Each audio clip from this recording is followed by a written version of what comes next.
Assalamualaikum warahmatullahi taala wabarakatuh. Salam sejahtera. Selamat kembali ke channel Si Tukang Cerita. Bersama saya lagi Acap untuk mendengarkan pelbagai kisah seram, kisah misteri dan juga kisah mistik. Ha. Terima kasih kepada anda semua yang telah menyokong Acap daripada awal sampailah ke hari ini. Acap sangat hargai anda semua, kan? Dan kepada anda yang mungkin baru jumpa channel Acap ni, Acap ucapkan selamat datang dan Acap harap anda suka dengan kisah-kisah dan juga konten yang telah Acap sajikan untuk anda. Jadi geng, malam ni Acap akan berkongsikan kepada anda pengalaman pemandu-pemandu van jenazah ni dan juga pengalaman orang yang pernah melihat jenazah bangun. Macam mana jenazah bangun tu? Ha, nak tahu tak kisah dia macam mana? Jom Acap ceritakan kepada anda semua. Hashtag seram tak?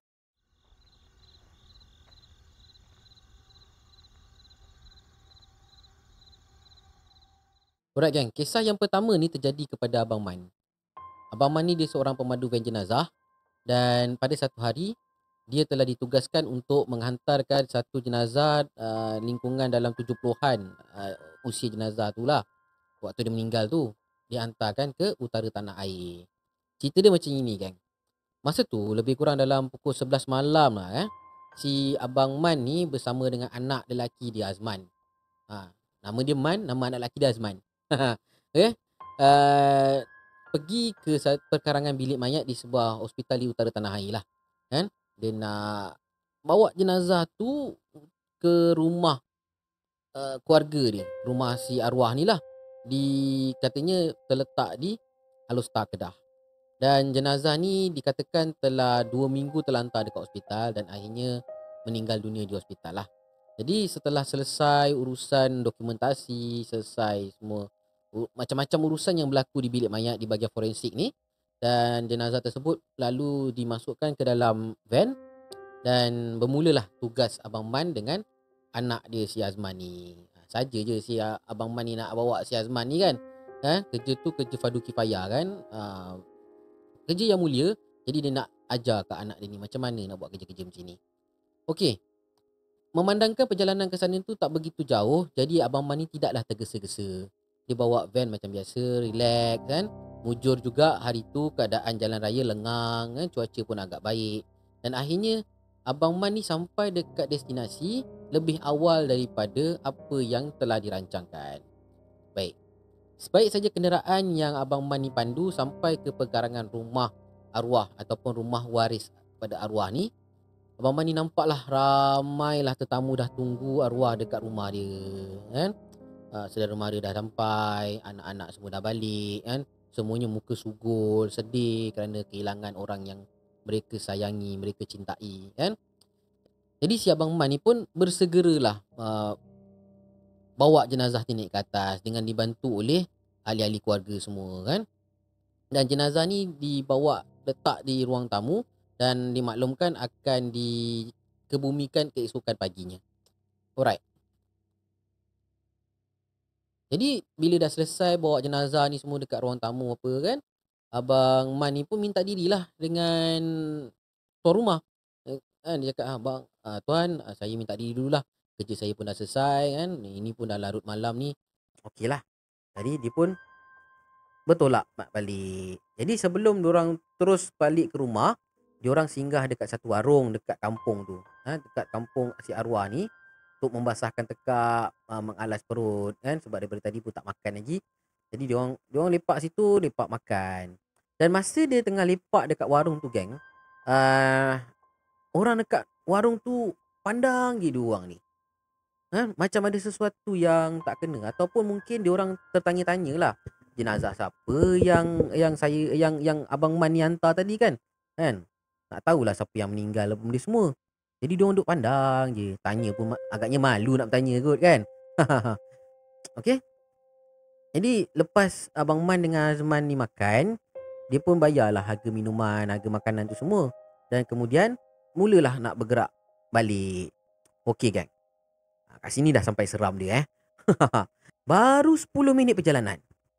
Kan baru 10 minit perjalanan, tiba-tiba si Abang Man dengan Azman ni terdengar macam ada sesuatu bunyi dentuman yang kuat dekat belakang kereta dia ni.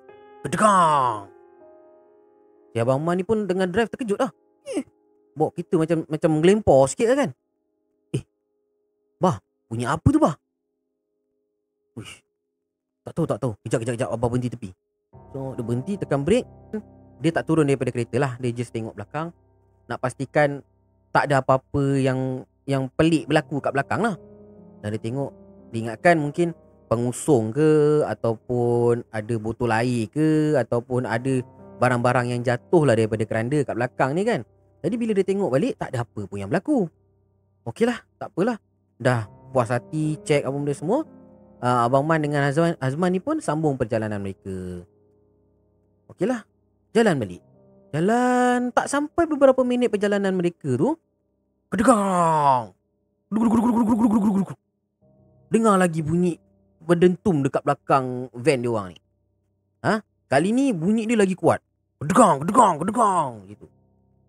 Dan kali ni si Abang Lan pula. Abang Man ni dia minta si Azman ni pula untuk turun. Abang Man berhenti tepi, cakap dengan anak dia, "Man, kau pergi tengok Man kat belakang tu apa benda yang jatuh ni? Ada kucing ke, ada apa ke, kau pergi tengok jap." Jadi si Azman ni pun turun daripada van. Dia buka pintu belakang, dia tengok. Siap naik atas lagi. Tengok dekat pengusung apa semua. Lepas tu dia kata, "Bah, tak ada apa-apa pun. Okey je semua, tak ada apa yang jatuh ni. Kan? Tak ada apa ni bah." Jadi si Abang Man ni pun pelik lah. Apa benda ni? Dah 2 kali dah bunyi benda jatuh kan. Tapi tak ada apa-apa pun kat belakang. Jadi Abang Man ni dia tak ada nak tanya lanjut. Sebab dia tak nak anak dia ni nanti fikir yang bukan-bukan. Takutlah si Azman ni takut nanti kan.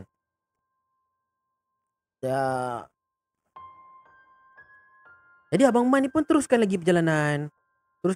Kali ni bunyi lagi kau. Kedegang kat belakang. Sampai kan van yang Abang Man ni bawa menghoyong-hayang. Bergoyang ke kiri ke kanan. Seolah-olah macam ada orang yang tengah menari kat belakang van dia tu. Gedegung. Dan sekali lagi Abang Man ni berhenti tepi. Dan kali ni Abang Man ni macam geram dan dia berhenti. Dia sendiri yang pergi belakang. Dia buka pengusung tu. Nak tengok lah mungkin ada benda kat dalam pengusung tu. Dan bila dia buka pengusung ataupun keranda ni kan, keranda mayat ni, tiba-tiba Abang Man ni jadi macam menyirap lah. Kan? Dia menyirap, dia nampak ada sehelai kain putih yang terlipat kemas dekat atas pengusung tu. Ataupun lebih tepat lagi, kain putih tu berada dekat dalam keranda dalam van jenazah tu, geng. Iya. Ada kain putih. Jadi Abang Man ni pun ambil lah kain putih tu dan dia tengok. Ini bukan kain putih yang buat tutup jenazah tadi ke?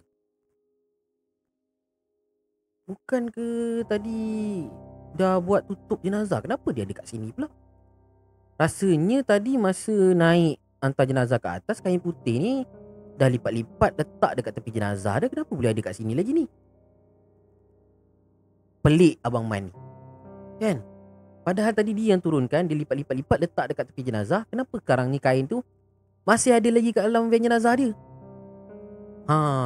Itulah satu persoalan yang timbul dekat dalam kepala si Abang Man ni. Jadi Abang Man ni orangnya sangat positif. Dia tak nak fikir yang benda yang bukan-bukan. Terus dia ambil kain tu, dia lipat-lipat. Dalam hati dia kata lah, mungkin terlupa kot. Mungkin tadi kain yang lain kot. Aku terlupa lah ni kan. Apalah. Waktu tu Abang Man ni pun masuk kat dalam kereta. Masuk kat dalam van. Dia cakap dengan Azman ni lah, anak dia. Kita patah balik lah kat rumah waris tadi ni. Ni kain dia tertinggal ni, kain arwah ni. Tak elok pula. Rumah dia pun bukan jauh sangat. Jomlah kita patah balik sekejap je. Okay. Jadi diorang pun patah balik. Daripada tempat diorang berhenti tu nak sampai ke rumah waris ni tak adalah jauh sangat. Dalam 15 minit perjalanan je pun. Okay. Sebaik saja dia sampai dekat rumah arwah ni, dia berhentikan kereta. Si Abang Man ni pun bagi salam. Assalamualaikum. Waalaikumsalam. Jadi beberapa orang ahli keluarga dia pun dengan saudara mara turun ke bawah kan, jumpa dengan si Abang Man ni. Tanyalah. Waalaikumsalam bang. Ya ada apa bang? Tanya salah seorang daripada ahli keluarga arwah ni. Jadi Abang Man ni pun maklumkanlah. Ni kain arwah ni tadi, kain tutup arwah ni tertinggal dekat dalam pengusung ni tadi. Lepas tu waris dia pun cakap lah, "Oh, kain ni tak apa abang buang pun tak apa. Buat susah-susah abang je patah balik ni. Kan? Bawa balik je lah bang. Sampai nak patah-patah balik," kata pemuda kat situ. Jadi abang Man katalah, "Saya bukan apa bang. Ini walaupun dia selai kain putih, dia tetap hak kepada hak arwah ataupun hak si mati. Tak baik rasanya kalau saya yang bawa balik kan. Yelah, ambil hak orang ni tak elok kan. Tak apalah, saya pulang. Lagipun tadi saya pun belum jauh lagi, dekat-dekat sini je tu yang saya patah balik. Kan tadi anak saya periksa-periksa tengok ada kain putih tu tinggal kat situ. Oh, jadi fahamlah waris si mati ni kan. Jadi lepas dia pulang kain putih tu, Abang Man ni pun nak bergerak balik lah, nak salam-salam dengan waris yang ada dekat situ. So masa dia nak balik tu geng, dia terdengar ada jeritan kanak-kanak dekat atas rumah. Kan? Jadi Abang Man ni dengan adik arwah ni tadi bergegas lah naik ke atas bila dengar bunyi jeritan tu. Jeritan tu budak tu macam terduduk. Lepas tu budak tu kata, "Tolong, atuk bangun, atuk bangun, atuk. Atuk bangun, atuk bangun." Budak tu macam itulah. Ada seorang budak lelaki yang rasanya macam baru nak masuk belasan tahun lah. Macam dah jenam, tingkatan 1 macam itulah. Kan? Jadi yang ada dekat situ semua tergamam geng. Tergamam bila nampak budak ni terjerit-jerit cakap atuk bangun kan. Malah ada beberapa ahli keluarga yang tengah bersandar tidur dekat ruang tamu tu terkejut bangun bila tengok keadaan macam inilah, tengok budak ni menjerit-jerit kan. Jadi ada seorang wanita yang ada dekat situ tenangkan budak lelaki ni. Ni kenapa ni? Apa masalah ni? Kamu ni biar betul. Bila pula atuk bangkit? Cuba tengok jenazah atuk tu. Elok je baring. Kan? Lepas tu wajah budak lelaki ni pucat geng. Pucat, lepas tu macam mata dia, "Ya, tadi atuk bangun. Nampak tadi atuk bangun." Jadi Abang Man ni yang masa tu tengah memerhatikan kejadian tu dapat rasakan yang budak ni tak menipu. Kan? Daripada mata budak tu, Abang Man dapat rasa budak ni betul-betul ketakutan. Kan? Mustahil lah budak macam gitu nak menipu, nak bohong, nak mengada-ngadakan cerita. Pandai pula dia nak cerita jenazah bangun ke apa kan. Budak-budak macam ni dia tak tengok TV, cerita-cerita horor geng. Kan? Okey. So, um, ada seorang lagi lelaki yang kat situ, mungkin pakcik kepada budak ni, menenangkan dia. Abang, dah. Atuk tu dah meninggal. Orang dah meninggal mana boleh bangun bang. Doktor dah cakap tadi atuk dah tak ada dah. Abang ni ngigau ni kan. Dah. Abang pergi dapur, pergi masuk bilik. Lelaki ni tenangkan budak lelaki ni lah. Okay. Jadi masa tu geng, Abang Man ni tertengok jenazah. Dan terdetik dekat hati Abang Man ni, adakah apa yang dilihat oleh budak tersebut benar ataupun hanya imajinasinya saja? Masa tu Abang Man dapat lihat kain yang menutupi jenazah tu sedikit kusut. Jadi bila budak ni dah ditenangkan, ada seorang lelaki dan wanita ni bawa budak ni masuk ke dalam bilik. Abang Man ni pun pergilah kat jenazah tu. Sebab Abang Man nampak jenazah tu ditutup dengan kain dia agak kusut lah. Macam tak elok lah kan kain dia tu. Jadi Abang Man dah pergi kat jenazah. Abang Man betulkan kain penutup jenazah tu. Jadi sempat jugalah Abang Man ni pegang tubuh arwah ni. Memang sejuk, macam ais gitulah, sejuk je tubuh arwah ni. Jadi kedengaran ada satu suara cakap kat budak tu kan, dah pergi tidur, jangan merepek yang muka-muka lah. Esok bangun kita kena pergi ni pula nak uruskan pengumian atuk pula. Dah awak tidur. Cakap dengan budak tadi. Lepas tu budak tadi ni masih menegakkan lagi apa yang dia nampak tadi. Masih kedengaran kan budak ni cakap kuat. Walaupun budak tu dalam bilik. Abang Man dengar. Budak tu kata, "Betul Pak Long, tadi saya nampak atuk bangun. Lepas tu tak lama lepas tu atuk tu baring balik. Betul, abang tak tipu. Percayalah cakap abang." Kata budak tu kan. Sambil, yalah, suara dia terisak-isak menangis lah kan. Okey. Jadi Abang Man yang ada dekat situ dengan beberapa orang yang lain, terdengar perbualan budak lelaki ni tadi, perpandangan sama-sama sendiri. Kan masing-masing diam 1000 bahasa, tak tahu nak cakap macam mana. Boleh jadi ya, boleh jadi tidak. Tak tahu nak cakap macam mana. Jadi Abang Man lepas tu pun nak beransur balik dan dia pun ada berpesan lah dekat waris arwah, katanya jangan tinggalkan arwah dekat situ sorang-sorang. Mesti ada yang bergilir jaga arwah kat situ, dan sambil-sambil jaga tu bacalah ayat-ayat suci Al-Quran kan. Masa sebelum Abang Man nak bergerak tu sempatlah dia tengok muka waris-waris arwah ni, nampak mukanya macam cemas, nampak muka dia macam resah. Mungkin tak tahulah, mungkin disebabkan oleh kejadian tadi ataupun ada perkara-perkara lain yang menyebabkan mereka jadi macam itu. Alright. So Abang Man pun masuk van, dia start enjin kita dan dia terus bergerak.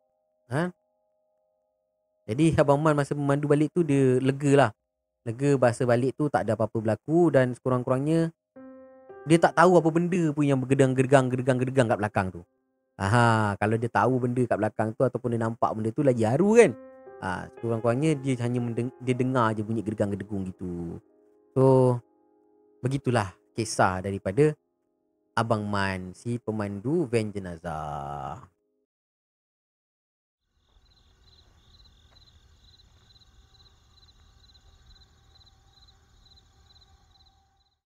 Alright gang. Satu lagi kisah ini dia dikongsikan oleh Rashid Salim. Yang ini kisah ni daripada blog Kisah Seram lah. Dan kisah kali ni berkaitan dengan Pak Muzi, pun pemandu van jenazah juga. Okay. Okay, cerita dia macam gini. Pak Muzi ni dah lama tau bawa van jenazah. Daripada muda sampailah ke tua, kerja dia memang bawa van jenazah je. Tapi sekarang ni Pak Muzi ni dah bersara lah. Dan dia ceritakan balik kisah pengalaman dia ketika dia jadi driver van jenazah satu ketika dahulu. Pak Muzi ni dia cerita ada satu hari ni berlaku satu kematian. Jadi dia ni ditugaskan untuk bawa jenazah ni daripada hospital balik ke kampung si mati. Kan? Jadi segala urusan mandi dan kafan semua akan diuruskan oleh pihak hospital katanya. Pengebumian jenazah akan dilakukan di kampung arwah ni. Maknanya hospital hanya bantu untuk mandikan, kafankan. Kemudian Pak Muzi akan bawa jenazah ni pergi ke tanah perkuburan dan dikebumikan dekat sana. Alright. Jadi masa Pak Muzi nak mulakan perjalanan ni dah waktu senja tau. Dia dengan pembantu dia lah. Masa tu tengah drive tengah bawa van jenazah ni, tiba-tiba tengah bawa van jenazah dia terdengar suara orang menangis dekat belakang. Dekat belakang van tu.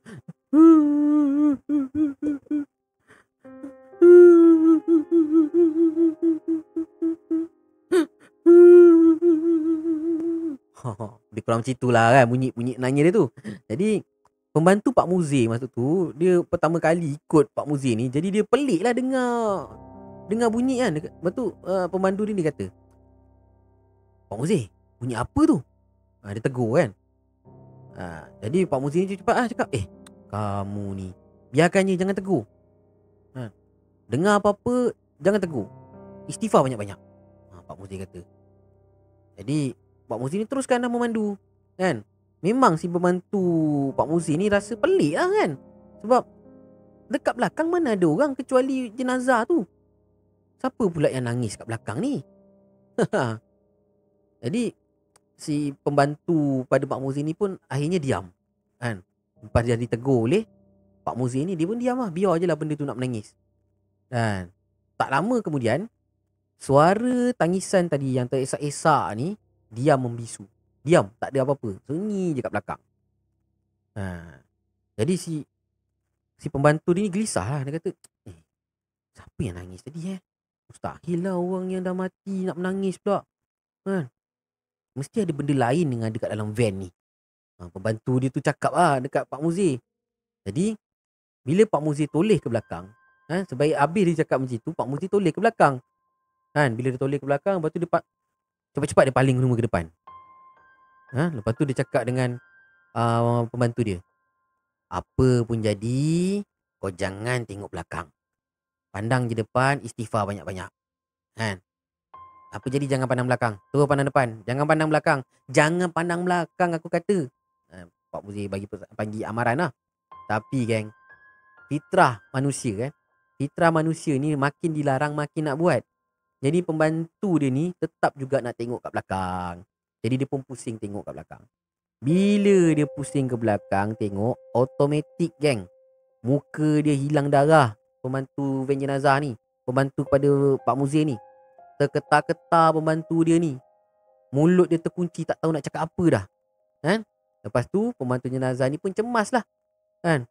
Muka dia macam cakap tadi lah, pucat. Kan? Jadi diorang pun terpaksa menahanlah debaran tersebut sampailah tiba di kampung arwah ni. Dan sampai dekat kampung si mati ni pun dah maghrib tau masa tu. Jadi jenazah ni nak dikeluarkan, tapi pembantu Pak Muzir ni bimbang. Bimbang nak buka pintu belakang van tersebut. Jadi Pak Muzir cakap lah, kau pergilah buka pintu belakang tu, nak turunkan jenazah ni. Tak payah nak fikir apa-apa lah. InsyaAllah tak ada apa-apa. Dah pergi. Pergi turunkan jenazah tu. Jadi bila pihak keluarga si mati ni dah turun untuk sambut jenazah ni, pembantu dia pun buka lah pintu van. Sekali lagi pembantu Pak Muzir ni tergamam sebab dia nampak ada kelibat yang menyerupai orang dekat sebelah keranda dekat dalam van jenazah. Iya. Ada kelibat menyerupai orang lah. Dia macam lembaga lah kat sebelah jenazah tu, kat sebelah keranda jenazah tu. Kejut si pembantu Pak Muzir tu. Kan? Okey, Pak Muzir cerita kelibat yang pembantu dan juga Pak Muzir nampak ni, kelibat tu adalah sosok seorang wanita berambut panjang, dan menutupi muka dia, tapi kedudukan dia seperti terbungkuk macam wanita tua yang dah uzur. Macam nenek kebayan gitulah dia punya penampakan dia dekat dalam van jenazah tu. Kan? Tapi menurut Pak Muzir, waktu itu dia punya kemunculan sosok tubuh tu sekejap je. Sekejap je. Tak lama lepas tu kelibat tu hilang. Dan ahli keluarga si mati ni pula tak nampak lah apa yang Pak Muzir dengan pembantu dia ni nampak. Kan? Sebab benda tu berlaku dengan pantas. Jadi Pak Muzir pun tak dapat lah nak meneka apa sebenarnya yang berlaku kepada jenazah ni. Sebab Pak Muzir ni kerja dia hantar jenazah je, bukan nak tahu cerita pasal jenazah ni pun. Jenazah tersebut akhirnya dah dapatlah diturunkan dan diuruskan oleh waris. Okey gang, itu kisah yang pertama, pengalaman Pak Muzir. Pengalaman Pak Muzir yang seterusnya ni gang, pengalaman dia ketika dia membawa satu jenazah yang mati akibat kemalangan jalan raya ke tanah perkuburan.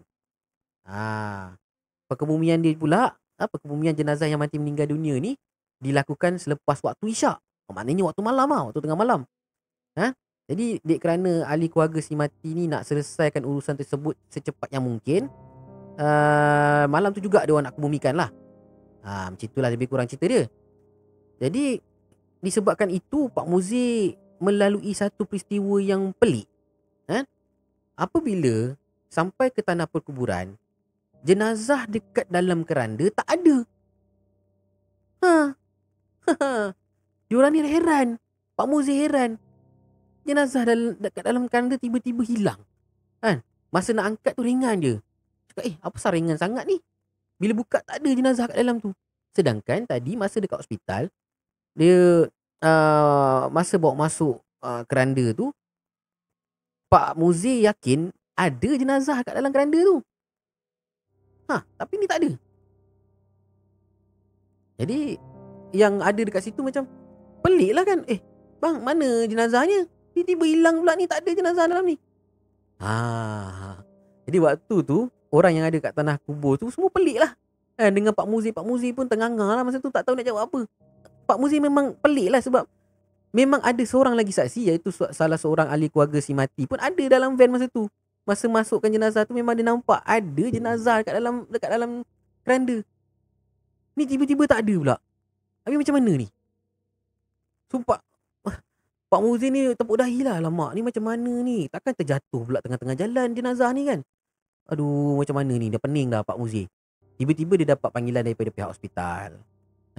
Pihak hospital kata jenazah yang sepatutnya Pak Muzir bawa ke tanah perkuburan malam tu masih ada lagi dekat bilik mayat, geng. Tak kepelik tu? Kan? Jenazah tu tak dibawa pun. Jadi garu kepala lah.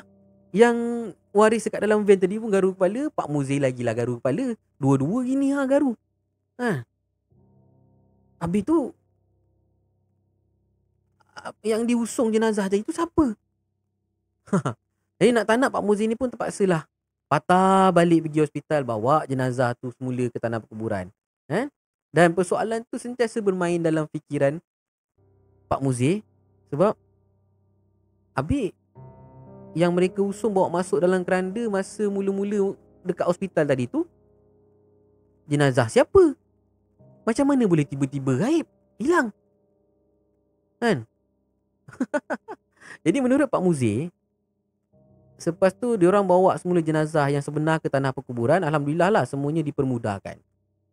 Cuma sekarang ni jangan kata Pak Muzi, Acap pun pening ni. Tadi masa dia cerita, dia bawa masa masukkan jenazah dekat hospital, jenazah tu memang ada. Disaksikan oleh waris si mati dekat dalam van tu. Sampai kat tanah perkuburan, jenazah tu tak ada. Rupa-rupanya jenazah tu tertinggal. Habis yang dibawa tadi tu siapa? Dan Pak Muzi kata dia tak ada berhenti kat mana-mana pun. Daripada hospital tu terus pergi tanah perkuburan. Macam mana jenazah tu boleh hilang? Wallahualam bisawab. Itulah pengalaman Pak Muzi, si pemandu van jenazah.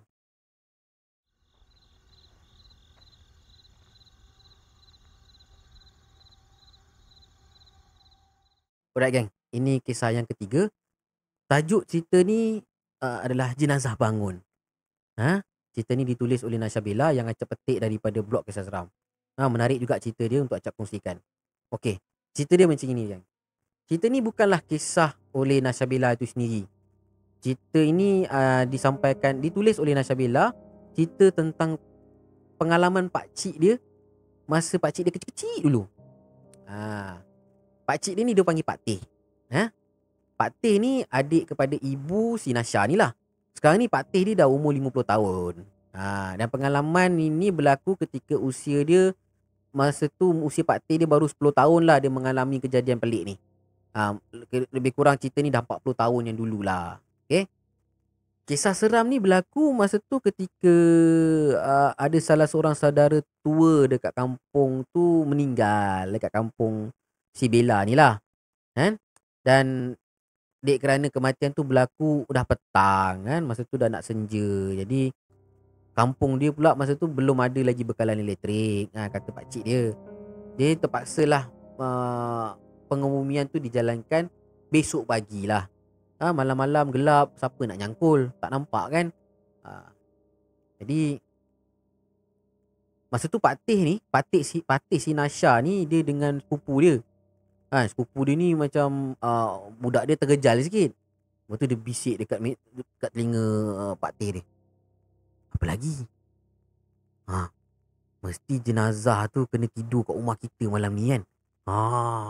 Habislah kau kena tidur dengan jenazah. Bisik sepupu si Pak Teh ni, menakut-nakutkan si Pak Teh.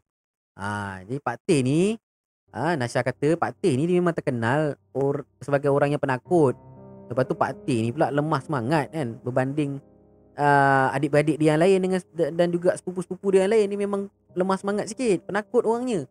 Okey. Tambah lagi jenazah saudara tua tu diletakkan dekat rumah Pak Teh tu kan. Semakin bertambah-tambah lah gabra si Pak Teh ni pada malam tu. Kan? Dah lah ditakut-takutkan. Dah lah jenazah tidur kat rumah dia. Kan? Lepas tu sepupu dia pula duk nakut-nakutkan dia macam itu. Lagi-lagi gel kepala lutut Pak Teh ni. Okey. Tapi ramai saudara mara yang memenuhi ruang rumah tu pada malam itu. Kan? Rumah papan pusaka tu Pak Teh ni lah. Kan? Dan Pak Teh kata malam tu tak adalah dia nak rasa takut sangat. Sebab ramai orang kat rumah tu. Kan? Takut-takut jugalah tapi tak adalah takut sangat kata Pak Teh. Jadi orang tua kebanyakannya duduk dekat ruang tamu ni mengelilingi jenazah dan baca Yasin. Yang muda-muda pula sibuklah berborak-borak dekat halaman rumah. Yang perempuan-perempuan duk borak dekat dalam bilik kan. Yelah sekali-sekala sepupu sepapat semua dah jumpa. Bukan selalu jumpa kan. Mesti adalah benda-benda yang nak ceritakan kan. Sampai kadang-kadang tak terkawal dia punya bising tu. Walaupun masa tu ada kematian. Kan. Okey. Ni nak sampai lah ni cerita dia ni Tiba-tiba salah seorang daripada sepupu Pak Teh ni duk mengadu kelaparan. Dan sepupu dia ni masa tu umur dia lebih kurang dalam 5 ke 6 tahun macam itulah. Dia jerit macam dia ni umur 5 6 tahun masih pelat lagi lah. Dia kata, "Ah, acik ana acik? Ai lapar, nak makan acik, nak makan acik." Tiba-tiba ada seorang atuk ni cakap tegas lah. "Eh, kau cakap dengan kau jaga anak kau ni. Jangan cakap pasal makan dekat depan mayat boleh tak?" Memang makanan, lauk pauk semua diletakkan dekat rumah jiran kan. Masa tu, yelah orang kampung, masak gotong royong. Bukan tuan rumah yang masak Jiran-jiran yang masak, letak kat rumah jiran. So, ada saudara mara yang datang daripada jauh, datang nak menjarahi jenazah. Kalau lapar, boleh pergi rumah jiran ni, makan kat sana. Atuk kepada Pak Teh ni, ataupun moyang kepada si Nasha ni, dengan tegasnya mengingatkan kepada orang dekat dalam rumah ni, dia kata apa tau? Jangan ada seorang pun yang bercakap tentang makanan. Ataupun nak bergurau-gurau kat depan jenazah ni. Pantang dekat kampung ni. Pantang aku kau tak hormat dekat jenazah. Atuk dia cakap macam itulah. Lepas tu atuk dia cakap lagi. Kalau ada siapa yang langgar pantang ni, siaplah. Mesti ada benda buruk berlaku. Ingat cakap aku. Atuk dia pesan macam itu. Baik. Jadi, bila atuk dia bangun, atuk Pak Teh ni bangun cakap macam itu, jadi keadaan dekat situ tiba-tiba jadi sunyi je tau. Termasuklah si Pak Teh ni yang tadi duduk sibuk berancak berborak. Semua jadi diam. Lepas tu Pak Teh ni kan penakut kan. Dia pun dah mulalah fikir yang bukan-bukan. Berlarutan sampailah sekitar jam 1 pagi. Jiran-jiran pun dah ada mula yang beransur pulang ke rumah masing-masing. Dan yang tinggal hanyalah keluarga dan saudara mara yang terdekat yang menumpang tidur dekat rumah Pak Teh ni. Jadi Pak Teh dengan sepupu-sepupu dia yang lain ni tidur berdekatan dengan tangga. Tangga tu nak tuju ke dapur. Dan lampu minyak tanah pula letak dekat penjuru rumah. Nak bagi sayup-sayup nampak macam itulah supaya tak adalah gelap sangat rumah tu kan. Jadi orang-orang tua yang baca Yasin ni tadi juga dah ada yang beransur tidur lah. Seorang demi seorang tidur. Bergila-gila lah. Tak maknanya bacaan Yasin tu diteruskan lah. Tak adalah semua tidur kan. Jadi tak tahu macam mana. Walaupun mereka dah bergila-gila baca Yasin masa kat situ. Tak tahu macam mana. Lebih kurang pukul 3 pagi macam itulah.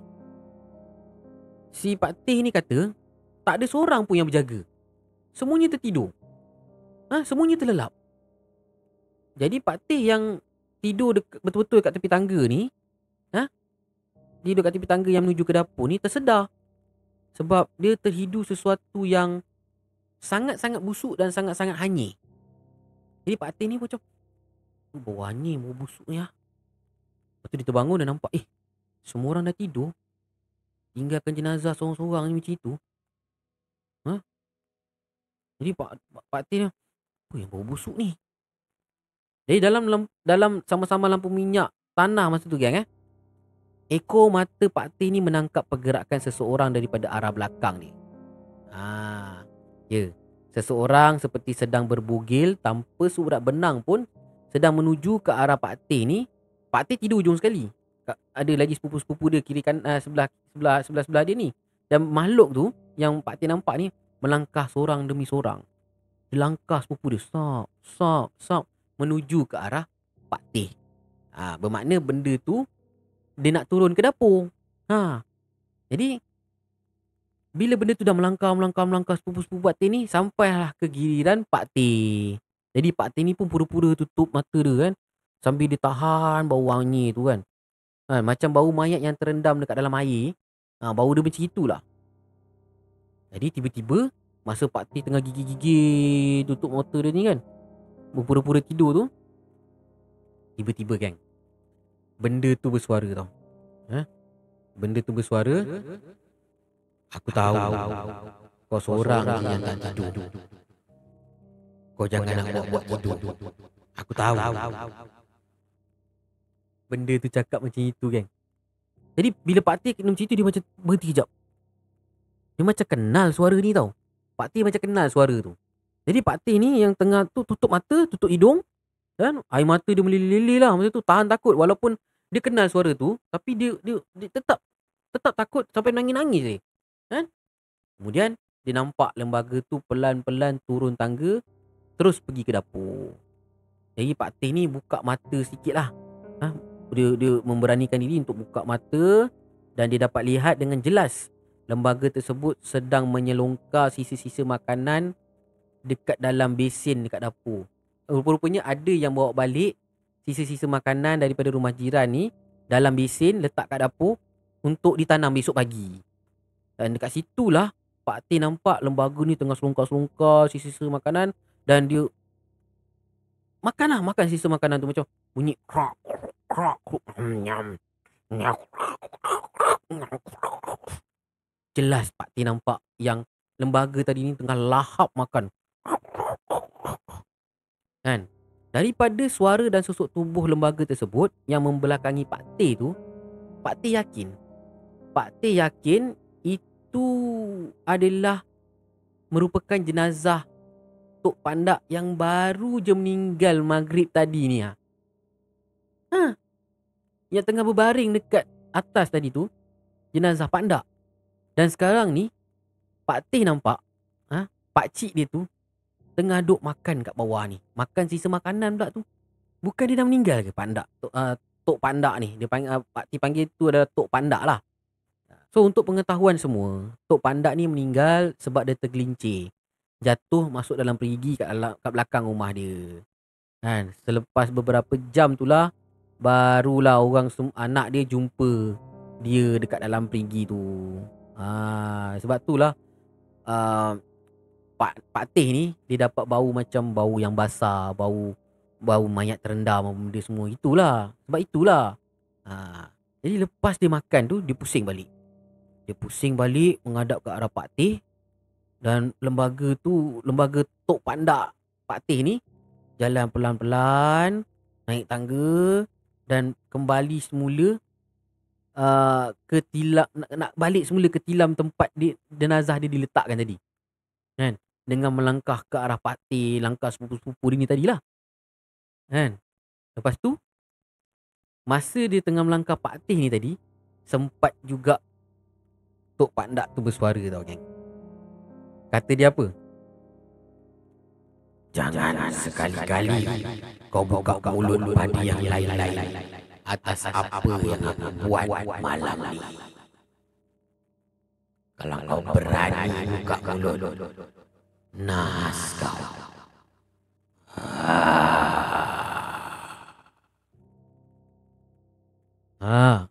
Benda tu siap pesan kat Pak Teh.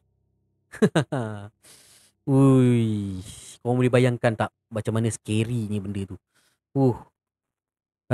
Masa tu nada, yalah, bila benda tu dah dengan nada yang tegas macam itu berpesan pada Pak Teh ni, dia tahu Pak Teh tak tidur lagi masa tu. Pak Teh masa tu macam nak tergugur jantung Pak Teh ni. Kan? Jadi Pak Teh entah tahu macam mana, akhirnya dia pun tertidur. Dan keesokan paginya geng, orang kat dalam rumah tu semua kecoh. Kecoh sebab dekat dapur ni habis tulang-tulang ayam, makanan, sisa-sisa makanan dan apa-apalah yang ada kat dalam besin malam tadi ni bersepah-sepah dekat dapur. Lepas tu geng, apa yang lebih pelik lagi adalah jenazah Tok Pandak ni dihurung semut. Ya, dihurung semut. Macam semut tengah hurung sisa makanan yang dah terbiar dekat lantai tu. Macam tu lah. Jadi lepas tu atuk ataupun moyang kepada Sina Syabela ni, atuk ni marah lagi sekali dekat semua orang yang ada kat situ. Dia kata dia, kenapa malam tadi tak ada orang yang berjaga ni? Tak ada orang yang duk menjaga ni arwah ni. Tengok ni arwah ni jadi apa dah ni. Korang ni memang tak boleh diharap lah. Atuk dia cakap macam itulah. Kan? Jadi begitulah geng pengalaman Pak Teh ataupun pakcik kepada Nana Syabela ni. Pengalaman yang berlaku 40 tahun yang dulu. Dan menurut Nasya juga, selama 40 tahun tu lah Pak Teh dia tak buka mulut tu, tak bercerita pun kepada ibu dia ke, kepada adik-beradik dia ke, dia tak cerita. Dia diam je. Sampailah sekarang ni, barulah dia buka cerita tentang kejadian malam itu.